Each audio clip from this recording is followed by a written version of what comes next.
you know, everybody's into productivity, and I've read every productivity book I can get my hands on, every article, every time, because I always want to try and figure out how can I get more work done, how can I get more out of my days. But I find that every time there are always tricks. There's, you know, you use this little timer and set it for 20 minutes at a time, but like that doesn't actually help me do more work. It's a little trick that might keep me focused for a little bit, but if a problem happens, the timer is not going to help me through the problem. The timer is not going to increase the quality of my work. So there's you know, 6 letters that increase the productivity better than any life hack, and those 6 letters is POPGET. Before starting a project, you should always remember POPGET.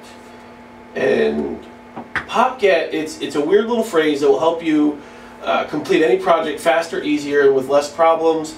This is something that, like when someone's an expert at something, this is just happening on rapid fire for them. They're not thinking about this. It's just, this is how they are an expert. They are an expert because they've already gone through this process, so they know what they're doing. And like Terry used to tell us, unconscious competence. This is what you need to strive for. So we'll go on to the next word letter here. P is starting by understanding what the project is and identifying that you are working on a project. We're not just blindly working on something. When we start something new, we should stop for like 5 seconds and say, okay, I'm doing this thing now, and just identify that like you're now on a new project. Because a lot of times, and this is something I need to remember as well, we're just working, we're just trying to crush our to-do list, and we just keep going. But if we stop and we do this process, we'll be more productive because we'll have less hurdles that'll come up, and we'll understand the objectives more, which we should go to the next letter. O is for objective.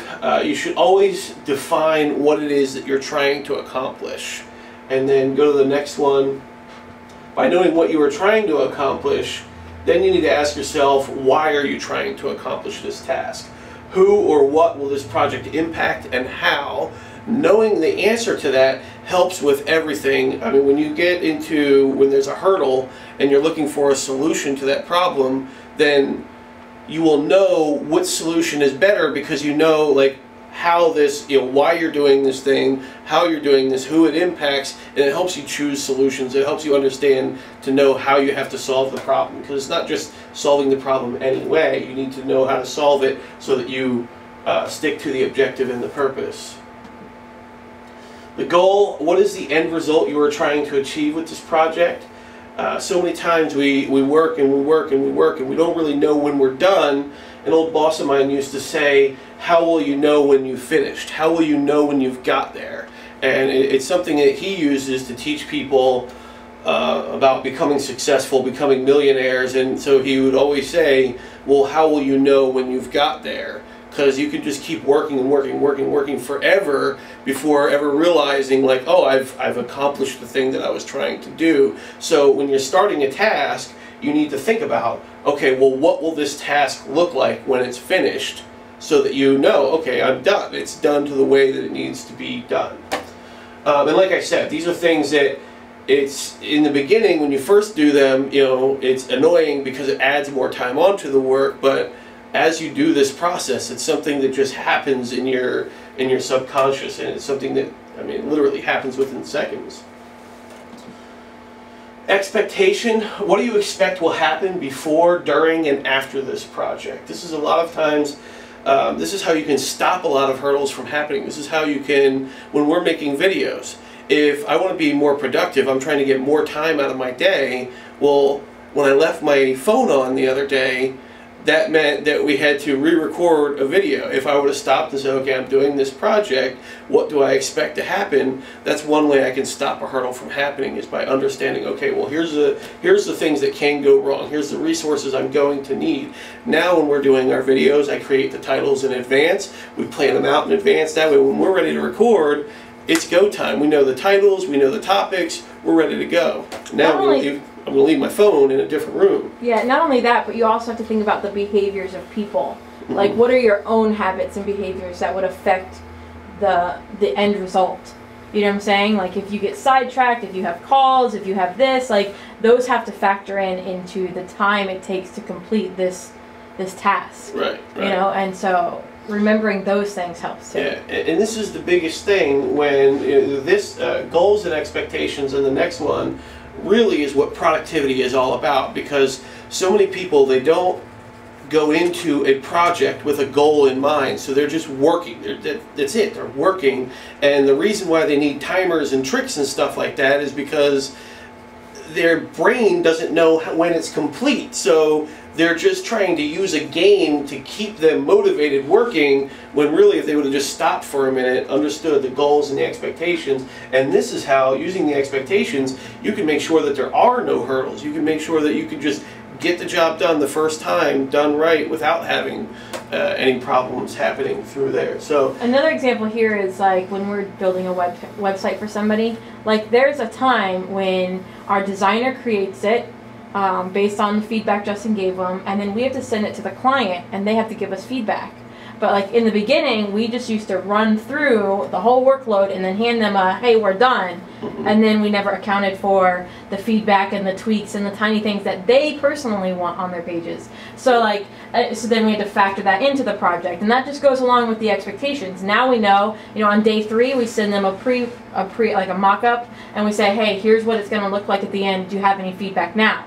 So then by the time we get to the end, we already have some of their feedback along the way, and there's less tweaks and time at the end. So that falls under just knowing the other people and expectations that are going to fall into a project. Yeah, so in the expectations, this is where you think out what resources are you going to need, how much time is it going to take you, what tools are you going to need, what people will you need involved, and then what kind of funding will you need for this project that you're doing. The next one is for timeline. How long will this project take you? Are there any milestones? What are they? You need to plan out the timeline of the project so that you can have checkpoints as well as see the progress and know that you're on track.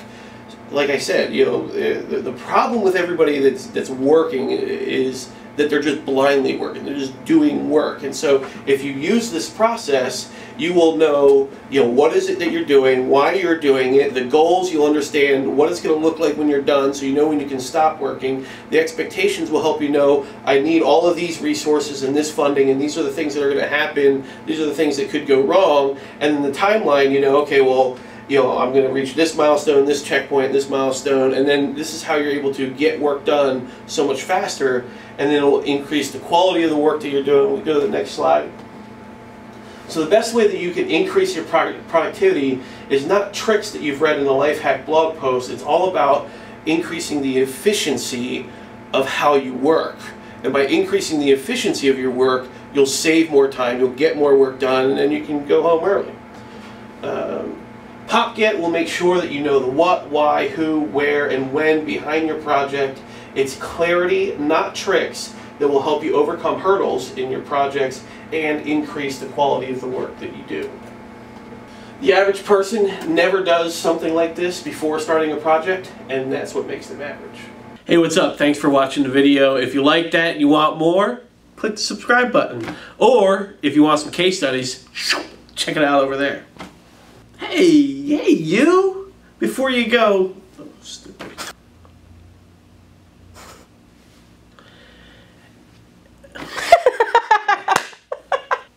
Do we have a bag of chips here?